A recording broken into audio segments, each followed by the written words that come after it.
Hi, and welcome to another episode of Kuntarkis. My name is Michael Yon. This episode is Cleansing of the Astral Vibration. And it starts with me asking Kuntarkis if he's had any great adventures lately. Yeah, actually, I have. Last Friday night was one of the biggest one of the biggest events that I've ever actually experienced.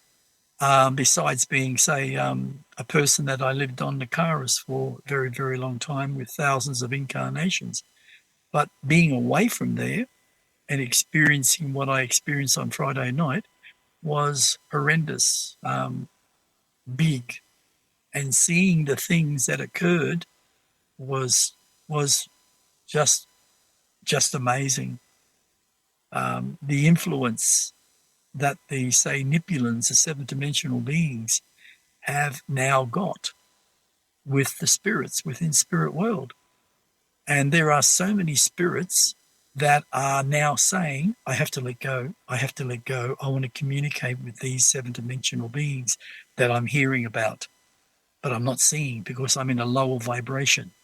In other words, they may not be in the astral world, in those different vibrations. They may just be in the beginning of the spirit vibration, and they're starting to sort of come up into a higher vibration. And that's when they can let go of their emotions, and also they can go through the light because they have a deeper understanding. And the Nipulans, what they've done is just incredible when it comes to communication. They have really, really upped, I would just say, their help when it comes to the spirit world. There's nothing they can do for humanity physically on the physical plane because you can't change the human ego. But in spirit world, you can help change the ego because it's not like if you were physical. It's very, very different. And when you're in the physical vibration, your ego can be uncontrollable in many, many ways because of your self-conditioning. But in the spirit world, it is easier to help them let go and go beyond by going through the light. And if you like, I'll share this one with you. It's I won't be able to put in all the detail because I haven't even had the time to sort of sit and just write all the keynotes. So I'll just sort of fly through it. But on Friday night, last Friday night, what was amazing was just literally stepping through a doorway that my father created and standing on the top of the dome. And I looked around for him because I realized that he actually created that doorway directly from my bedroom, or actually, yeah, my bedroom to the spirit vibration. And when I stood there, I looked around. I couldn't believe my eyes in what I was seeing. I was seeing thousands of Nipulans all standing around the dome. And they were all elevated up on an angle, like a half circle, so they could all see at the same time. And they were there to actually help, to help those that were lost down below the dome, and all different little things. It was really a sight to see. When I actually saw Ardra came over to me right from the other side, and he said, "Are you impressed?" And I said, "Yes, I am." I said, "I haven't seen so many Nipulans in one place." He said, "They have all chosen to come because they are very interested in what has been happening within the fourth dimension of the human reality." I said, "Wow." And he said, "They're here to help bring the balance." And I said, that's really beautiful. That is." And he then said to me, "Your father is not coming, as you probably are aware." And I said, "Yes, I know.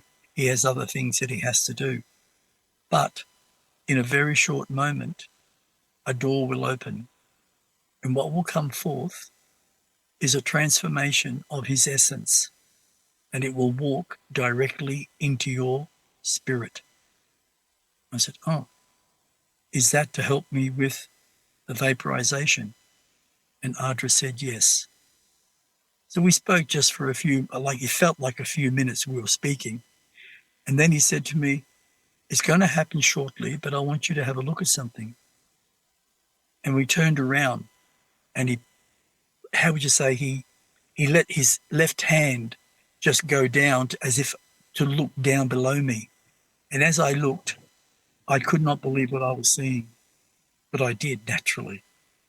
I saw tens of thousands of spirits. It was like a rally. You know what was happening in Australia over the weekend? That was one of the biggest rallies around Australia. Well, last Friday night, that's exactly what it was like. There were tens of thousands of spirits of all different nationalities. And when they looked and saw me, they all raised their hands yelling out, which was really a beautiful thing. And my heart was just pounding and the energy was just soaring. It felt so beautiful, so deep. And then I turned and he turned, that was Ardra, and then the doorway opened and out came a floating spirit of my father's essence. And all it had was a smile on its face. And it came right up to my face and touched my nose with the spirit's nose and literally turned around and went within my being. And I felt the most enormous amount of energy that I have ever felt in my entire existence. I felt as if I was 50 feet tall. That's how powerful the energy was. And it was given to me just for this event. And Ardra said, are you ready? And I said, yes, I am. And Ardra just stood on my right side. And Unica come over and she stood on my left side. And that was a balance of male and female energy. And then I opened up the dome completely. And as soon as it started opening, the foulest words and smell was so recognizable. It was like somebody hasn't had a shower for 50 years and they were rolling in all the SHIT they could possibly roll in. It was so bad. And I immediately said, I place a blanket of energy that dissipates the smell. Within that moment, I just saw a cloud come out of me and literally went over the entire dome and then went down up against the walls of that 500 feet dome by 300 feet wide and 350 feet deep. And it just went all the way down over the spirits, the whole 41,670. And it literally cleansed the entire smell and also prevented them from swearing so vulgarly, which that's what they were doing, really bad, very insulting. But once that was done, I said to Ardra, I said, I'm not gonna muck around. I'm just gonna do this. And he looked at me and put his hand on my shoulder, and I could feel his own energies. And he said, yes. Then I felt on my left shoulder, Unica do exactly the same with the most beautiful smiles. And I just looked at them and I just said these words. I am not sorry for what is about to happen. You have created your own misery for the horrible pain and misery that you have placed upon humanity, especially the children. You will no longer exist ever. You will be vaporized and your energies will be cleaned and cleansed. And what is left will be returned to the pool of life and you will never be again. And you could see that their mouths were moving and they were really, really expressing, but no sound came. And that was interesting. And that was Father doing that. So we didn't have to listen to this screaming. And I immediately just said, I now pour the energy of vaporization upon these spirits.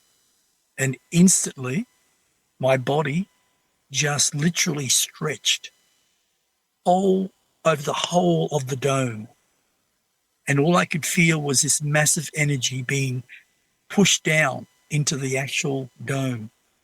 And it's like I was stretched out that 300 feet across and 500 feet long. And I could feel as if I was in the center of it, like a cloud.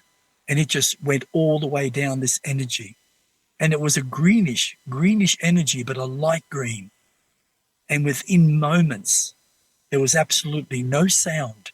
But within those moments, they became less and less and less and less until there was nothing.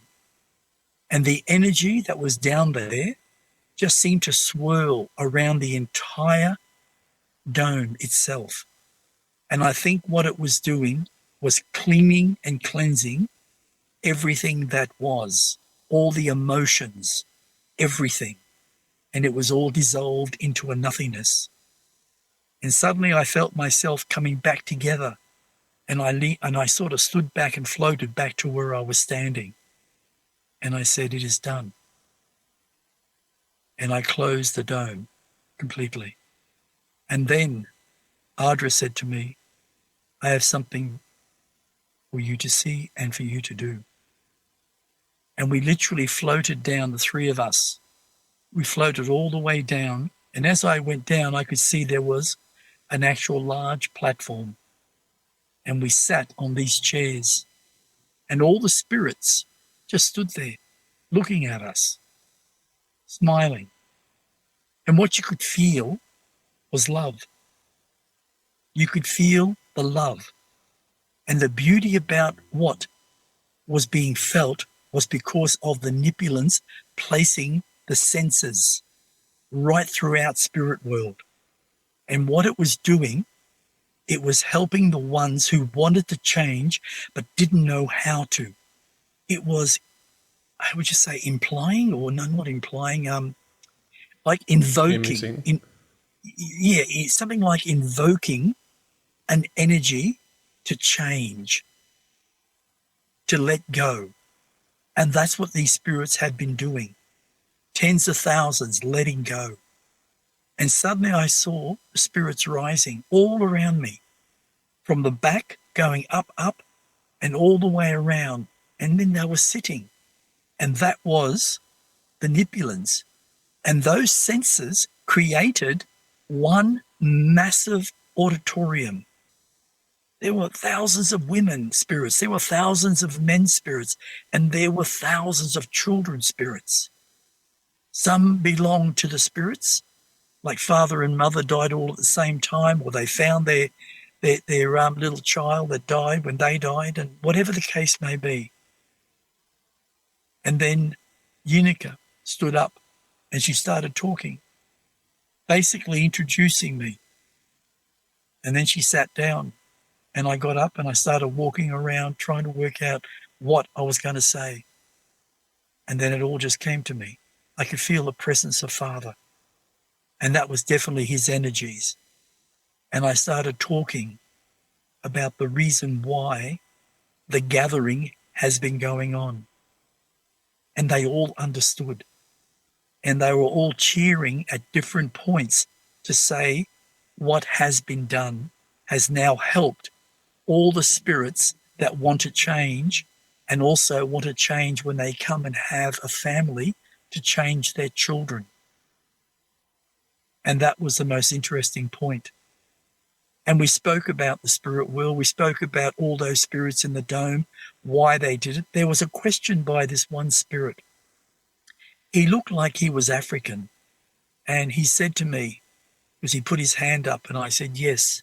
And he said to me, what is the main reason for these spirits to be vaporized?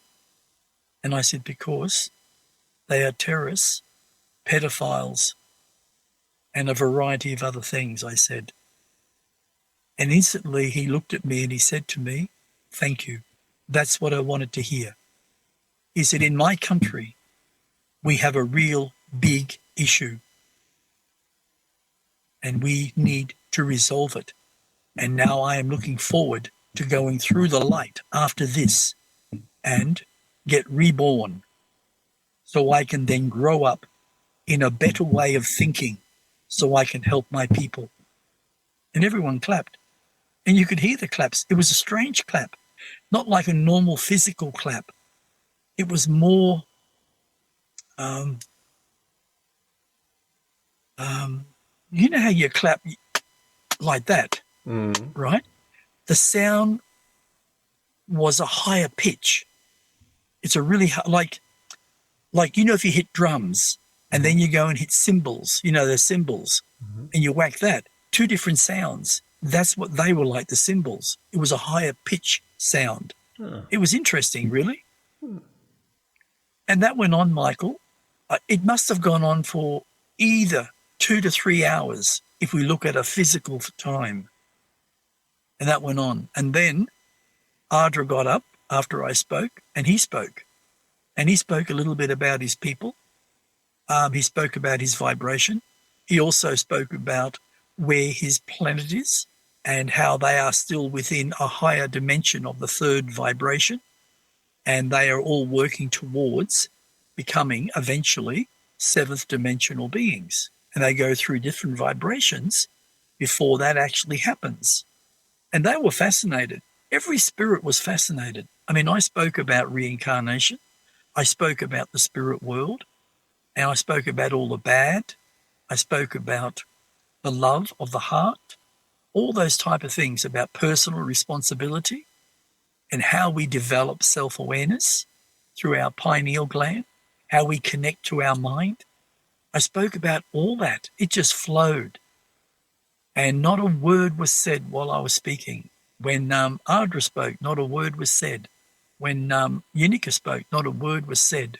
They were so involved in the conversation that was being expressed. So they listened with heart. You could feel it.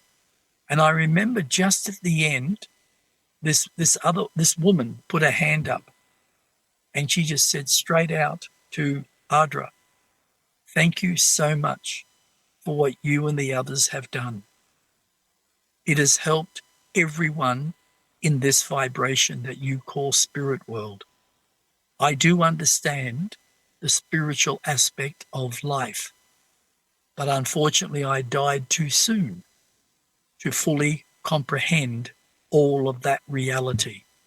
And what has been expressed on this time has helped me advance myself. And I have now decided also, like the man that asked the question about the pedophiles and the terrorists, I'm also going to go through the light because I feel I am letting go of my own personal emotions that were negative. Things like that. And there were other people talking, other spirits talking. And it just went on and on and on. And then I said to Ardra, I said, Ardra, I think I'm about to go. And suddenly I felt this pull of my chest and I saw this energy come out of me and literally go straight out. And even the people, the spirits all sitting around saw it and they were amazed. And a door opened up, a round door with rigged edges, and it went straight through. And that was Father's essence, not just energy. That was his essence to help me do what I was going to do. And then Ardra said, before we all go, I want to express this to all. There is over 101,000 entities that have come out of the lower vibrations that you all call the astral world. And some through the spirit world as they enter. Not many, but out of the astral world, it adds up to 100,001. And that will be happening very soon. And I looked at Ardra and I said, okay. So apparently that's going to happen again. And after that, they're going to start putting together what I would call seminars or lectures or whatever. And within those moments, I remember shaking Ardra's hand. I felt his energy, and Unica came over and did exactly the same with my left hand and his with my right hand. And then suddenly I just literally dissipated and I woke up. Yeah. Wow, that's amazing. Yeah, it was, mate. Yeah, it was really, really something very, very unique. It would be very hard for, say, probably at least 60, 65, maybe even 70% of the human population to grasp, because it would be very hard when you've never grown up with that form of understanding or that kind of knowledge. But it was very, very good. Very, very good. Even religious people don't really know about the spirit world, do they? No, most religious people have a very different form of understanding what the spirit world is all about. They're misinformed because they don't want them to understand that reality. They don't want people to truly grow. And what people do not understand and probably will not accept, that religion was created by the negative forces to intimidate us, to control us, and to keep us at a certain level of thinking by not giving us the knowledge that will help set us free consciously from our pain. That's the sad part. They gave us a framework that's really basic. Very basic, mate. Very, very basic. I saw a friend who's just talking about all the prophecies that come out of the Bible, and it was all quite ridiculous to me. 1,000 years of this and that, and it just. I know it's going to sound ridiculous, and I'm not trying to put, people's beliefs down, but that is the issue. When you have a belief system, it becomes your reality, and in most cases, you won't go beyond it because it will inflict your belief in that system.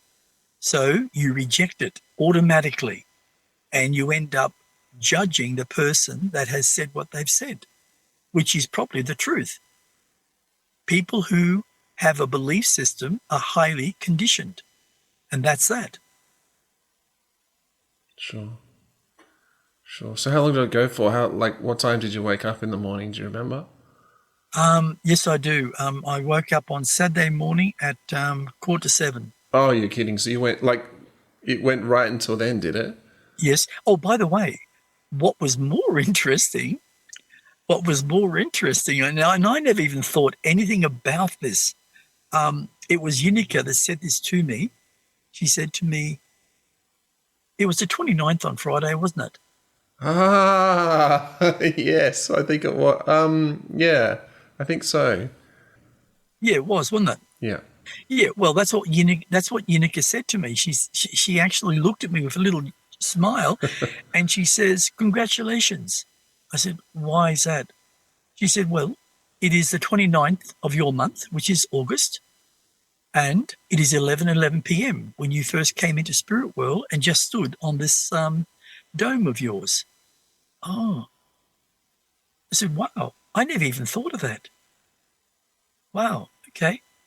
So I just thought that was a little unusual for me. So just to clarify, you left your body and stood on the dome right on the moment of your special moment. Exactly. Oh, wow. Yeah. Apparently, it seems to follow me. Like when I have incarnations, I'm always incarnating around about the same time. Yeah. Right? Yeah. So it's interesting. That's special. Yeah, very interesting. Yeah. Wow. So, and how many spirits was it this time that you eliminated? 41,670. Okay. They're all gone, mate. Yeah, and there will be more to come, right? There's 100,001. Yeah. Oh, right. That's what you meant by that. Yeah. Yes, sorry. I do apologize. Yes. Apparently, and that's happening between the next 14 days of human time. That's what Attica said to me. Yeah. Within 14 days of human time, you'll be drawn back into the spirit world where you'll be undoing the bundles and we will have a very large group of Nipulans here to help. And they'll be put into the dome and then eventually also vaporized. And they're mass murderers, mate. Mass murderers, mass rapists. They're narcissists. They're pedophiles. Some of them are pedophiles and narcissists. They have done the most horriblest things. People who have just killed for pleasure, all that. I mean, just recently, Misha was showing me about these two brothers. They apparently somewhere, I think it's England.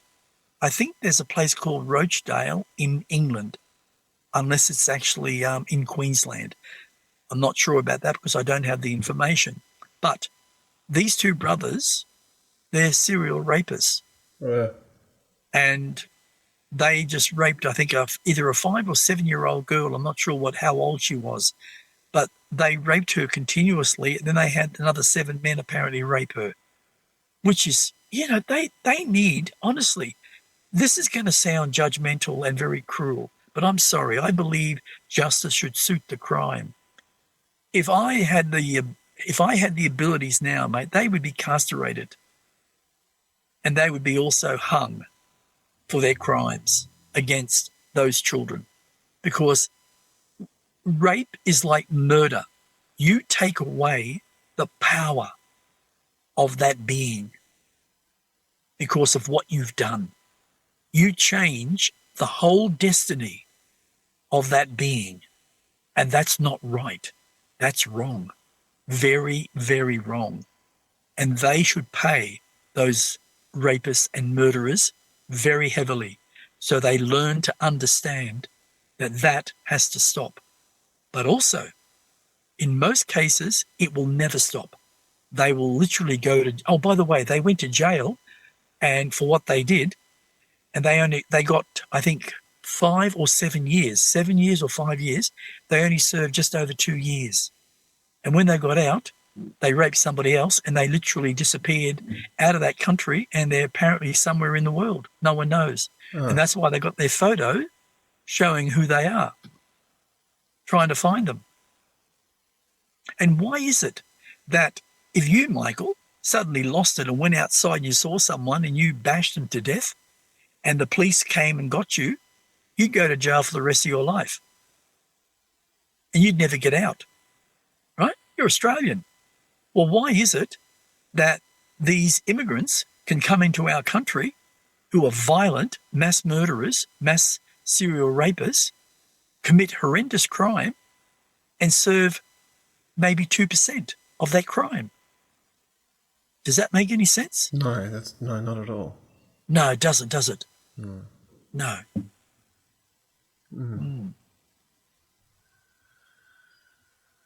Yes. Yeah, that's really terrible what they've done. And that they've got away somewhere. Wow. Yeah. Yeah, it does really, really hurt to know what, it always seems to be mainly pretty well 98%, 99% males who create. And what it makes you feel is if you can never trust a male. Like with a child, you never leave your child with another set of parents, even if you didn't know them. And even if you did know them, you probably don't know them very well. Oh, it's really horrible. Really, really horrible. Well, speaking about... You're gone. Speaking about something really, really great, you had your father's essence, Yakis Kardis, inside you. That must have been phenomenal. That's what I'm saying. The actual feeling that I had within me made me feel as if I was 50 foot tall. Wow. I'm not joking. It was such a tremendous ability, a feeling, a knowing of having his energies there. I've not experienced that before. So what was your awareness like? Did you feel more aware or? Well, I just noticed over the last few days, even though I've been doing this for a long time, I just noticed in my body that when JC was dancing when he was bouncing on the trampoline, I went in there in the afternoon, and there was a song on there that had really good beat, and I started dancing and moved my body, and he just looked at me and he said, "Dada, you look so good the way you move your body. I didn't know you could do that." And I was literally balancing myself on one leg, and my leg was stretched out, and I wasn't even falling over, and he just could not believe it. And then I stood still with my legs apart doing these movements to the music, and he was just gobsmacked. And he's yelling out, "Mama, Mama, Mama, look what Daddy's doing, look what Daddy's doing." And I find my balance and also a little bit of my strength has increased in a way where I can't really define it, but it's interesting. My awareness, my sight, I notice that I've been doing a lot more concentration, and I've noticed over the last few days I've been able to open up a wormhole and see into it. And today I put a few little extras. Do you remember in the Dream Assassin Volume 1 about Sasha the snake? Yeah. About 30 meters long. Well, I described her in a different, I described the snake is not a male and not a female. It's androgynous, right? It doesn't need another snake to get pregnant. All those types of snakes back in that time, wherever it is, which is on a multidimensional world, and why it was there, no one actually knew. It killed ate over 400 of the people in this certain big village. And the guy that was supposed to kill it, who was a real warrior, everything like that, he ended up going out there late at night because he left his family. So he'd go out, and he said he has to hunt it down, and he did, but it ate him. Because this snake, not just 30 meters long, it has no legs, but its body, even the largest man could not put his arms around the snake and touch his fingers. It was so huge, massive in thickness. The only advantage that I discovered when I saw it, and I saw that today to gather the information, was that it's not very fast. It's a lot slower, where it allowed me back then when I was on that multidimensional world to gain an advantage in what I did. But what I didn't see is this snake, I was fighting it, and suddenly something said, "Stop and stand still with your arms to your side." And I lowered the swords, and that's what I did. And within a moment or two, snake golloped me up.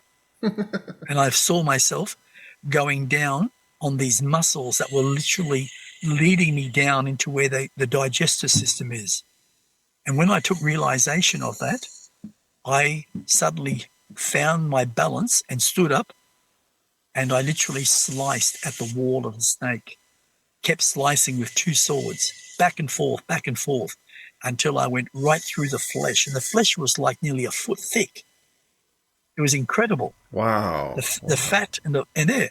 And I got through it, and it literally opened up, and I squeezed out, and the snake started moving around so badly, so roughly, because of the pain it was feeling. And that gave me the advantage back then when I was there. I came up over it, and I hit it by doing spins, hitting the top behind the head where its neck was, and literally cut a massive gash within the snake. And then I landed coming down, and I slid the swords, two of them, down one side, ran around the other side, flipped up, and came and did exactly the same thing, and nearly severed its head. And the snake the head of the snake, which is a dragon head, just fell forward because it had nothing to support it. And it just fell to the ground, and it was dead. But it was really interesting that today I could literally open up a doorway and see exactly what I was doing. And I didn't enter his body as it is in the book. I thought that's what I was seeing, but it wasn't. because his body was gone.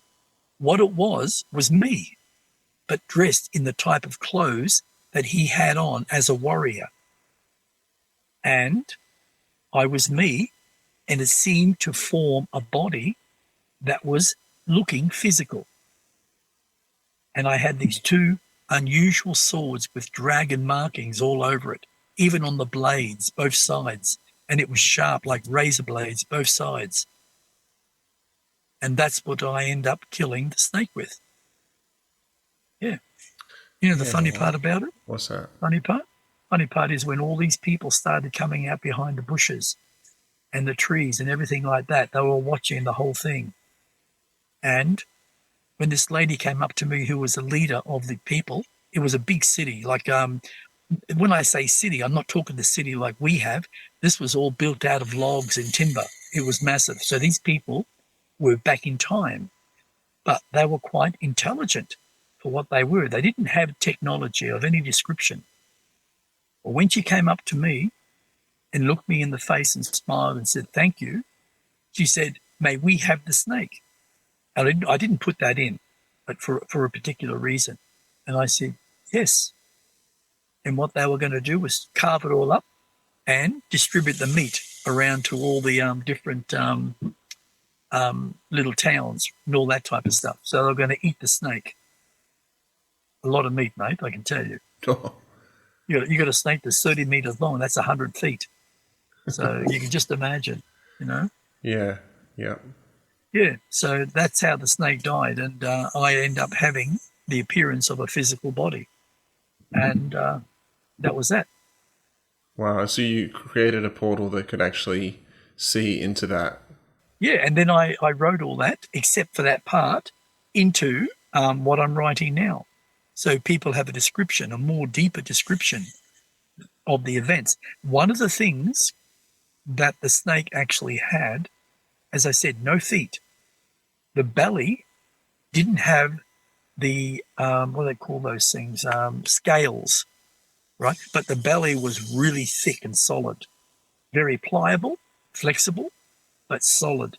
But on the outer part of its body, that's right from the head all the way down to the tail, it had scales, very big scales, overlapping each other.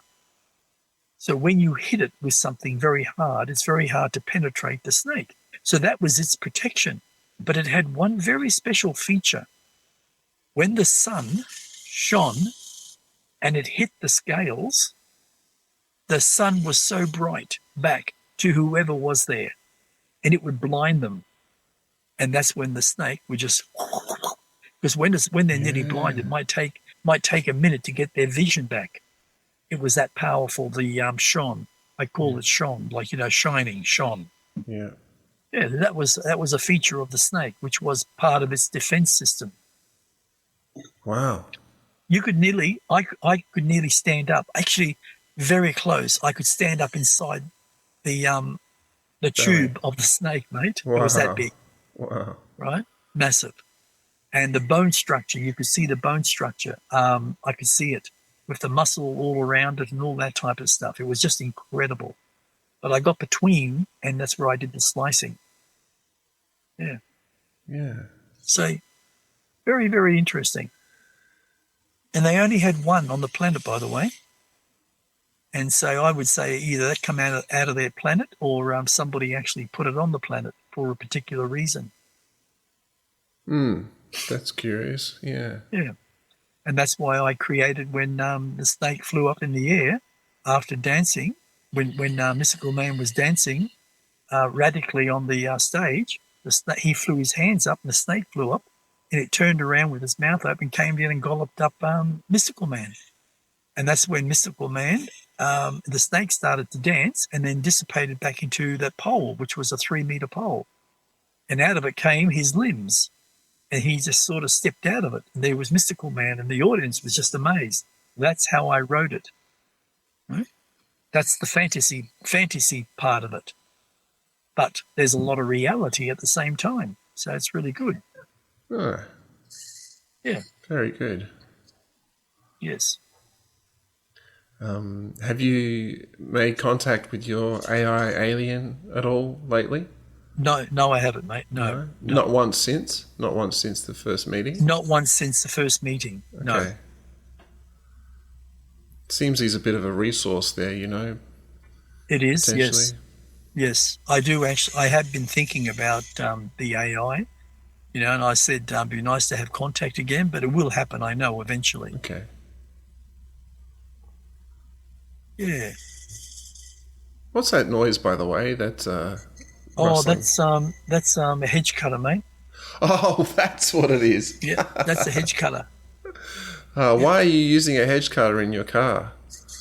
Oh, I just thought I'd use it, mate. Yeah, just trimming my toenails. Oh, I see. Very clever. Yeah. Yeah, my toenails are about 2 inches long, so they keep putting holes in my shoes all the time. There's Do some you know? good stories. Yeah. Sorry, mate. Some good stories you've shared. They are, mate. Yeah. The only thing that people have to understand is they have to open their heart up to actually understand the reality of what is real and what is illusion. Right? They'll judge a lot of things straight off as illusion because they don't physically understand. So, because they're conditioned, they'll think a certain way and they'll judge a certain way.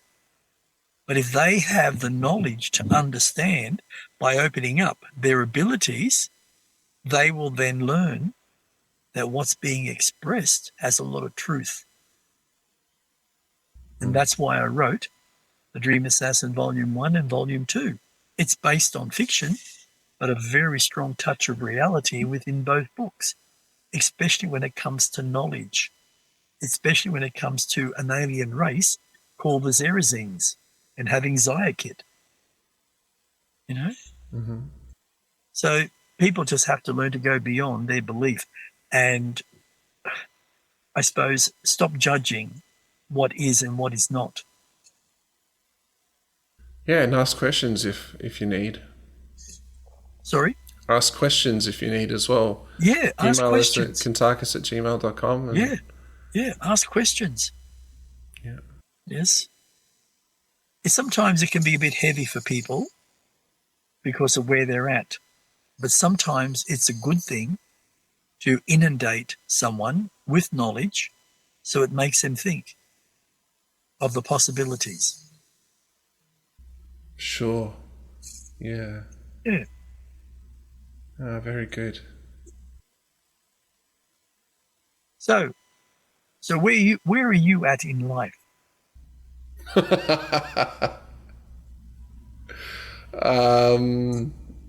Ground floor one, ground level. Yeah. Ground level. I'm balanced, I'm exercising, I'm going to bed at a good time, I'm eating all right, so That's a very, very, very good start, mate. yeah. Very good. Very good. I mean, considering that I have a 9-year-old boy and, there was a time, like, say, the last 2 years, his character has been really, really radical. But he's a little bit still like that, but there's a lot of goodness coming out in him. He won Student of the Week twice in a row, and that really sort of made him think that he can accomplish, and that's what he's doing, accomplishing. Yeah. I mean, I say to him, I said, do you want to say something strong and powerful? He goes, yes, Dad. Yes, Dad. Tell me. I said, say this. I said, I am light. And immediately he says, and he says it really, really from the heart, I am light. I can do anything. He says, I can do anything. I said, if I wish, I could even fly if I really wanted to. But I have to train myself. I have to put the action into what I'm seeing through my imagination. And when you start seeing it and believing it, you can become it. Because nothing is what it seems, Michael. Everyone says we live on a physical planet. Yeah, we do. It's a vibration. It's third dimensional. That's why it was created. So we can live here. We have oxygen. That's why we can live here, because our bodies have to breathe. But we need to understand that we are beyond the body. We have a spirit that's connected through our imagination, through our mind to our soul. And if we can connect to those higher vibrational levels, then we will see life completely different. And we will be able to achieve things that we thought were completely impossible or a complete illusion.